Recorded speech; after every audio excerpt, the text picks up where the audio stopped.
Pues estaba yo pensando, ¿cómo empiezo el tema del romanticismo? Mm, Y de repente se me ocurrió, pues por el final, ala, para cambiarlo todo. Y entonces me fui y busqué al último compositor del romanticismo. Mm, ¿Y quién es? Pues Richard Strauss. Anda, pues no suena el nombre. Sí, claro, porque se apellida igual que los súper famosos Johann Strauss padre y Johann Strauss hijo. ¿Y tiene algo que ver? Pues no, no tiene nada que ver. Son dos familias distintas y aunque los dos están en el romanticismo, bueno, los tres están en el romanticismo y tienen el mismo apellido, pero no tienen nada que ver. Y tampoco en el estilo y demás, claro, lógicamente. Vale, ¿quién es este Richard? Bueno, pues como he dicho, es uno de los últimos compositores del romanticismo y tiene cosas del romanticismo, pero luego también va a ser muy rompedor y va a hacer músicas que ya nos empiezan a un poco a descolocar y después nos descolocarán mucho más en el siglo XX, pero esa es otra historia. Vamos a decir que es esta obra con la que he empezado, que es muy impactante, ¿a que sí? O sea, de repente empiezas a verla y dices, ¿qué pasa aquí? Bueno, pues esto resulta que también es un amanecer, mira tú por dónde, como el otro día. Pues, ¿y este amanecer de dónde es? Bueno, pues este amanecer forma parte de un poema sinfónico. ¡Ay, qué era poema sinfónico! Pues lo de siempre, sinfónico, orquesta. Acordaros, sinfónico, orquesta, sinfónico, orquesta. Vale, y poema, pues poema es que no es ni una sinfonía, ni un concierto, ni una suite, es otra cosa. Entonces, en el poema, el compositor lo que quiere es contarnos algo que no es solo música. En la sinfonía, en el concierto, nos quiere contar música, quiere que hagamos música y le da igual lo que pensemos, no pretende que pensemos nada en especial. Pero en el poema, y esto se pone muy de moda en el romanticismo, esa música tiene un contenido extramusical, un significado extramusical. Y a eso acordaros que lo llamábamos música programática o descriptiva. ¿Vale? ¿Y cuál es el contenido extramusical de este poema sinfónico de Richard Strauss? Pues Richard Strauss resulta que quiso hacer un poema sinfónico basado en una obra de un filósofo que se llamaba Nietzsche. Es que Nietzsche de verdad es muy impresionante. Nietzsche es un filósofo que te destroza el cerebro en el buen sentido, ¿no? Que de repente te cambia toda tu concepción del mundo y te hace pensar mucho. Y entonces escribió un libro que se llama Así habló Zaratustra. ¿M? Y con, bueno, pretende conectar con todo el concepto del mundo, del ser humano, del hombre. Y eso lo intenta trasladar Richard Strauss en esta obra. ¿Y quién era ese Zaratustra? Bueno, pues ese Zaratustra era un personaje del mundo persa. Entonces nos estamos yendo ya a miles de años antes de Cristo, porque parece ser que este Zaratustra vivió, según en unos sitios, entre el 1200 antes de Cristo así, según en otros más antiguo todavía. Bueno, pues imaginaros, vamos a poner que fueron 1200, 1300, unos cuantos siglos antes de Cristo, hubo un señor que no se podía ni imaginar que luego, en el siglo XIX, un escritor iba a hacer un libro sobre él, un filósofo, pues pasó. Vale, pero ese filósofo Nietzsche, cuando escribió Así habló Zaratustra, no se iba a imaginar que después un compositor iba a hacer un poema sinfónico basado en su libro, pues pasó. Bueno, pues Richard Strauss no se imaginaba que un siglo después, en el siglo XX, un señor iba a coger su música para hacer otra cosa. ¿Y qué hizo? Pues una película. Así que fijaros, de un antiguo personaje persa, ¡pum!, llegamos a un libro de filosofía. Del libro de filosofía nos vamos a un poema sinfónico. Y del poema sinfónico a una película. Todo enlazado, enlazado, enlazado, enlazado. Bueno, pues, ¿y de qué va esa película? Bueno, pues es una película que con este trocito de música, fijaros si es genial el director, que solo con este trocito de música que acabáis de escuchar nos hace viajar desde el principio de la homonización, es decir, de cuando se empieza a incrementar el potencial del cerebro de los homínidos hasta que luego se convierten en seres humanos, ¿no? Toda esa evolución que son muchísimos miles de años, bueno, pues él lo resume así, en un minuto, zas. Y lo hace genial y lo entiendes perfectamente. Tú ves el principio de la película y no os lo voy a contar. Y en un minuto has viajado desde el primer momento en el que se empieza a utilizar una herramienta mínima básica, que no voy a decir cuál es, ¿os lo veis? Hasta cuando ya las naves están volando por el espacio. Y todo eso resumido en un minuto. Bueno, vamos a volver a lo nuestro. Entonces, estamos en el romanticismo, acabamos de abrir con Así habló Zaratustra de Richard Strauss. ¿Y para qué nos sirve esta obra? Bueno, pues para darnos cuenta de que la música ha cambiado. ¿En qué sentido ha cambiado? Pues en el mismo sentido del romanticismo. Se han quitado un montón de límites, han roto con lo anterior y ahora hacen cosas que van mucho más allá. ¿Cuáles son esos límites? Bueno, pues es que antes, hasta en la época anterior del romanticismo, el clasicismo, tenían un mecenas y tenían que hacer lo que el mecenas les decía. Y si componían una cosa a su gusto y al mecenas no le gustaba, decían, no, no, no, no, lo tienes que cambiar que no me gusta. Y se tenían que aguantar, porque vivían de él. Pero resulta que ha habido un cambio, bueno, ha habido muchos cambios, el mundo ha cambiado mucho en el final del siglo XVIII y principio del XIX, ha cambiado un montón, o sea, no lo reconocerían. Y entonces, una de las cosas que han cambiado es que los músicos son independientes, ellos mismos se financian, se buscan la vida con sus composiciones, con sus conciertos y demás, y son independientes. Y eso les permite componer lo que les da la gana.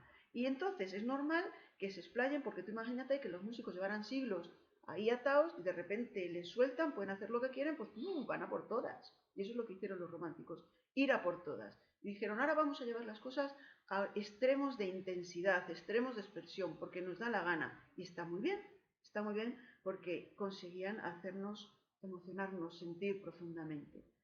Vale, y ahora me diréis, sí, muy bien, y con la música, ¿qué herramientas usas para llegar a eso? Pues las que tenemos en música, las herramientas de música siempre son las mismas. La melodía, el tempo, el ritmo, la armonía y las dinámicas y los timbres. ¿Mm? Vale, y entonces me voy a ir a vuestra paginita del libro para recordaros un poco esto. Y aquí la tengo. ¿Os acordáis? Vale. El principio nos habla un poco del cambio social, ¿no? Acordaros que había pasado la Revolución Francesa, había cambiado el mundo, y todo eso se va a reflejar en la música en el sentido que os he dicho ya, ¿no? Ahora somos libres y vamos a explayarnos en expresar lo que nos dé la gana y lo vamos a llevar a la máxima intensidad.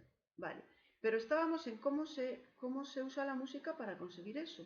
Bueno, y entonces ahí teníamos todas estas características que teníamos aquí en estos puntitos, ¿os acordáis?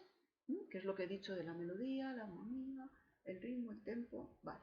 Bueno, pues por ejemplo, con la armonía, con la melodía lo que van a hacer es va a hacer una melodía, como el libro dice, rica, apasionada, intensa y con frases irregulares. ¿Vale? ¿Qué es eso?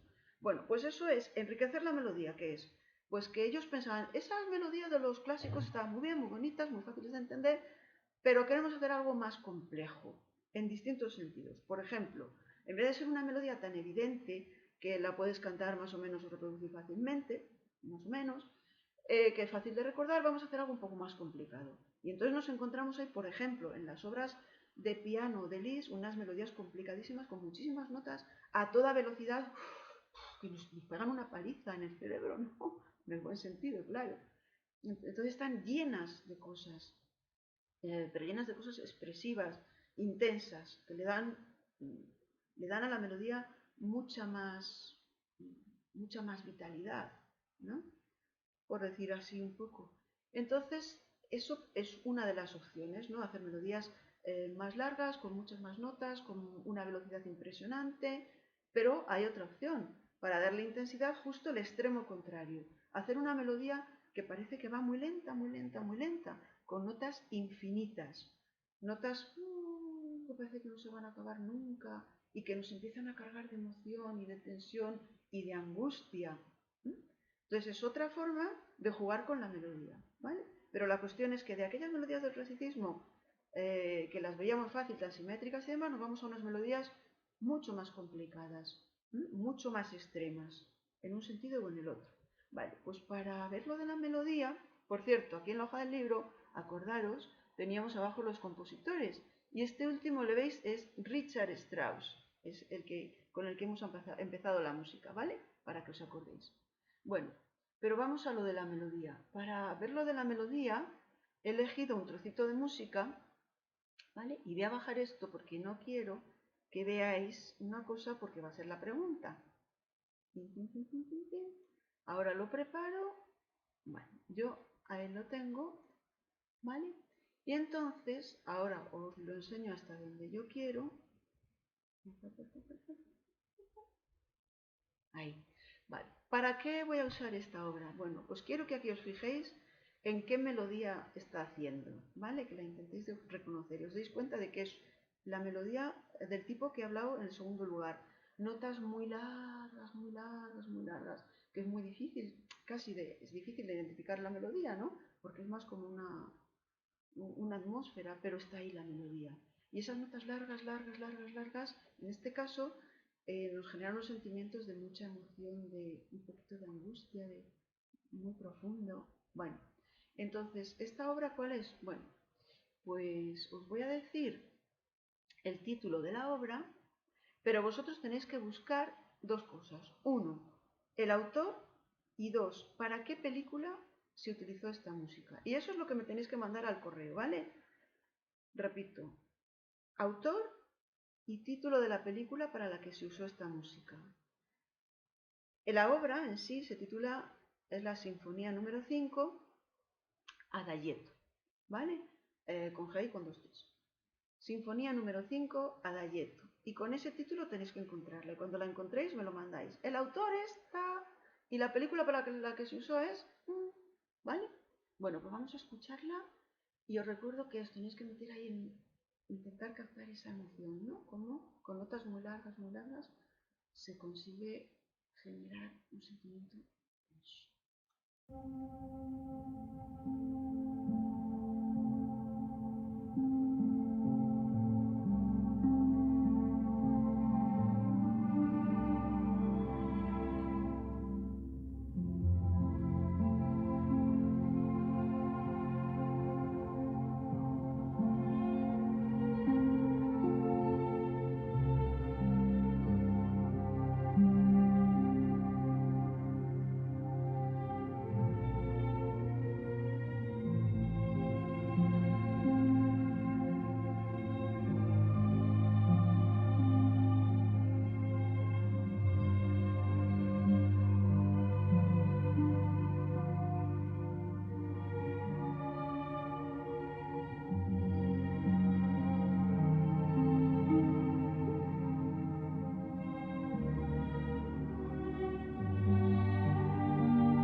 ¿Habéis visto cómo te mantiene ahí en vilo y te está haciendo como que sentir que va a pasar algo, que está pasando algo muy profundo, solo con unas notas largas, largas, largas?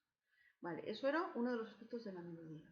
Otro instrumento que teníamos en la música para, mm, para intensificar la emoción es jugar con el tempo, ¿no? Y por ejemplo hacer que el ritmo no sea muy evidente, muy, sí, ya el ritmo, vale, estoy tranquilo porque sé cómo va el ritmo. No, te descolocan. Entonces, ¿cómo te descolocan? Pues con un ritmo, como dice el libro, que fluctúa. Fluctúa quiere decir acelera, frena, es como que no sabes, eso te genera ahí una incertidumbre y una tensión porque no sabes qué pasa, ¿no? De repente se queda parado como si se hubiera muerto o de repente acelera, acelera, acelera y te lleva y te levanta. Entonces el jugar con el ritmo hace que sea más intensa la forma de comunicar la emoción. Vale, para ver lo de la fluctuación del tempo, acelerando, retardando y demás, tengo otra música. En el trocito que os voy a poner no da tiempo a verlo mucho, ¿vale? Pero luego vosotros la podéis, la podéis escuchar entera en casa porque os voy a mandar a buscarla. Y es la siguiente pregunta. Esta es la segunda pregunta de este vídeo. Vamos a prepararlo. Ahí está. Vale. El título es Un suspiro, escrito S-O-S, no con un suspiro. Con ese título lo buscáis y me tenéis que decir simplemente quién es el autor, ¿vale? Me mandáis al correo y yo digo, venga, mira que bien, otro que lo ha conseguido. Vale, y ahora lo que quiero que es que os fijéis un poquito mientras que lo escucháis es, aparte de la versión pianística, que por cierto en estos vídeos está muy chulo porque ves las manos perfectamente, además las luces que aparecen reflejan las notas que son, ¿no? Pero bueno, aparte de eso, aparte de ver la cuestión pianística, intentar intuir un poco lo de que acelera, frena, que no es un ritmo muy marcado, muy claro, ¿vale? Para percibirlo entero la tenéis que escuchar entera, pero no la voy a poner entera porque si no nos alargaríamos mucho. Bueno, vamos allá.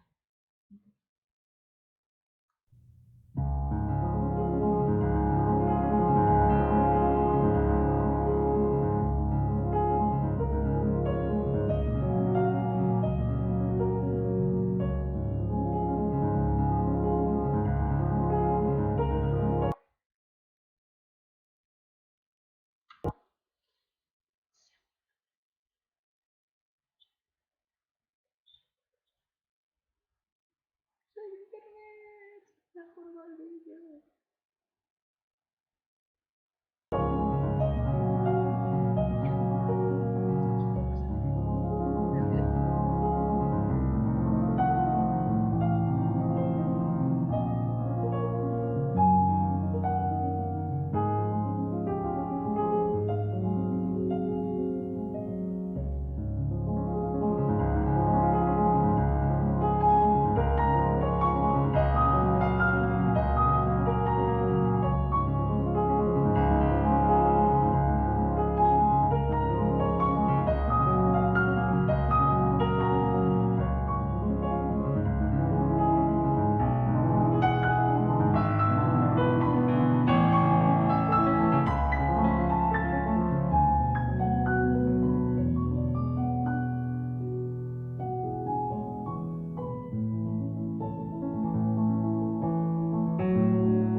Bueno, lo he cortado un poco brusco, perdonad, pero tenía que cortar.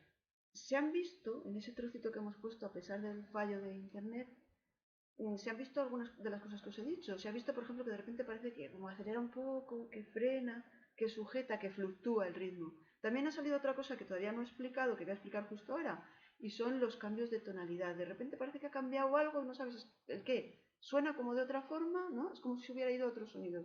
Lo voy a explicar ahora. Y también otra cosa que se podía ver ahí es los cambios de intensidad, ¿no? De repente me apago y de repente subo, subo, subo, subo.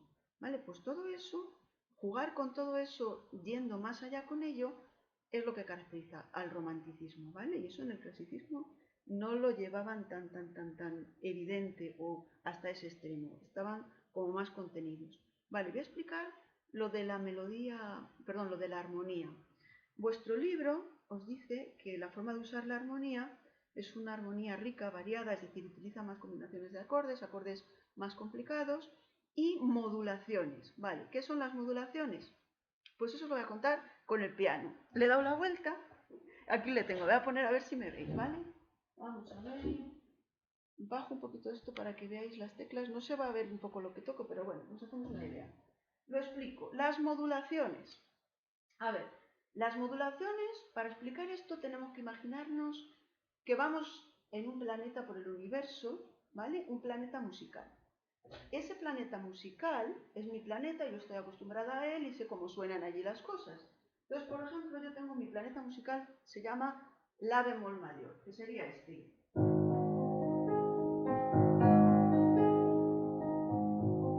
¿Veis cómo suena? Y en el planeta de La bemol mayor hay más acordes, por ejemplo.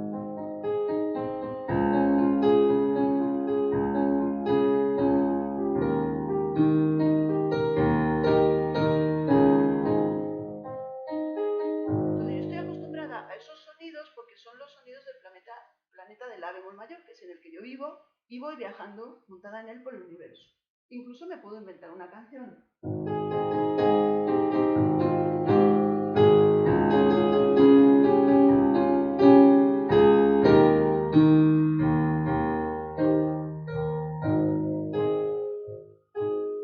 Y ahí vivo feliz yo, en mi planeta de La bemol mayor. Pero un día, de repente veo acercarse otro planeta allá a lo lejos y despierta mi curiosidad. Y digo, jolín, me gustaría dar un salto y ponerme allí. Y entonces digo, voy a probar a ver qué pasa. Yo desde mi planeta de La bemol mayor, donde tengo estos sonidos y estos acordes, a los que estoy acostumbrada, doy un salto y me voy al planeta de Do mayor. ¿Preparados? ¡Salto! Y aquí suenan las cosas de otra forma. Estoy en el planeta de Do mayor y suena diferente. Suenan así.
Bueno, lo que he hecho era una cosa muy sencillita, para que veáis cómo la misma melodía, el mismo sonido, según le cambie de planeta, es decir, de tonalidad, suena un poco diferente.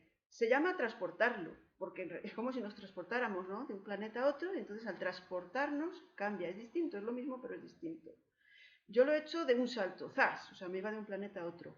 Pero las modulaciones no tienen por qué ser siempre así de un salto, hay como pequeños pasitos. Entonces se llaman progresiones. Pero no me voy a extender más, esa es otra historia, quizá otro día salga por ahí.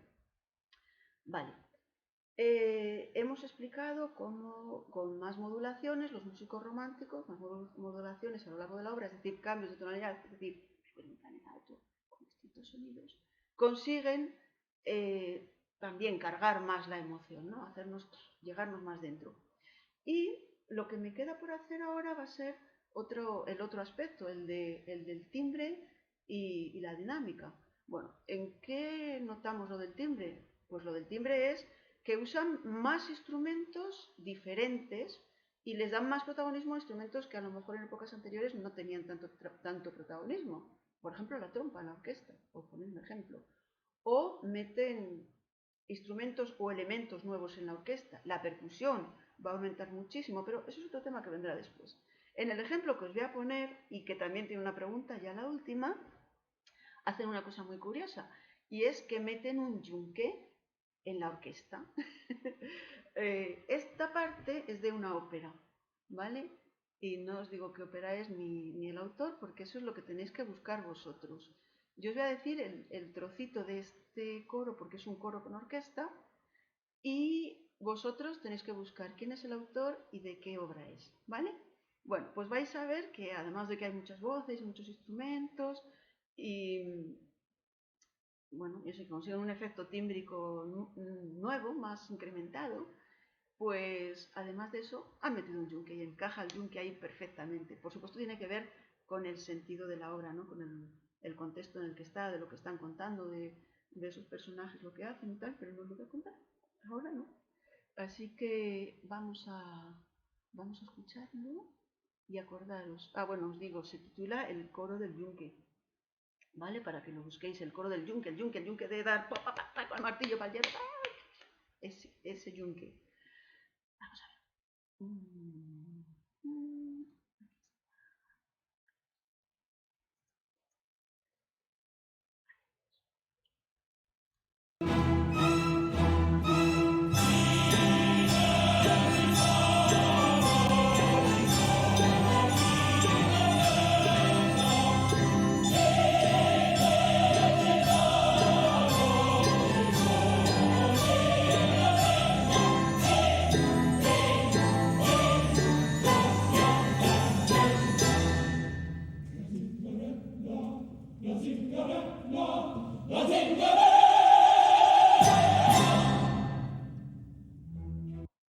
¿Os ha gustado? Bueno, pues ala, lo buscáis. Con eso está dicho todo lo que os tenía que decir en este vídeo, ¿vale?